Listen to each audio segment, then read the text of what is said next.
再来看中共伫顶礼拜发动围台军演，国安局长蔡明安早起伫立法院指出讲，中共军演的目的是要吓惊台湾，毋是想要开战。中共是想要展现对台海情势有绝对的主控权。另外，中共的军演嘛头一届动员海警编队执法巡查。蔡明安是认为，中共想要甲台海内海化，佮加上领地作战，国安局会加强关注。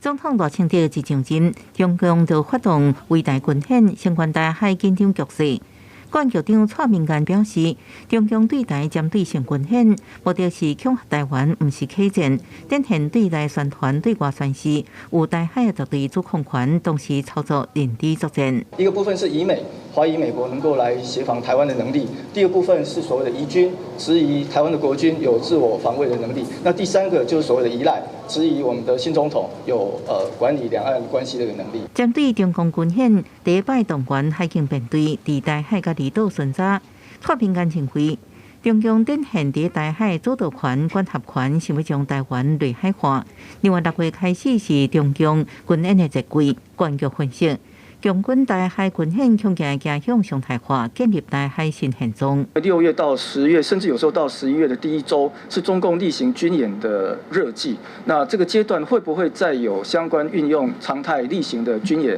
来对台湾有一些针对性的军事演训的动作？那这是我们在看整个时间架构上认为要注意的重点。甲过去军演无同，中共联合利剑演习的范围，即摆搁挖进咱的外离岛，引起密切关切。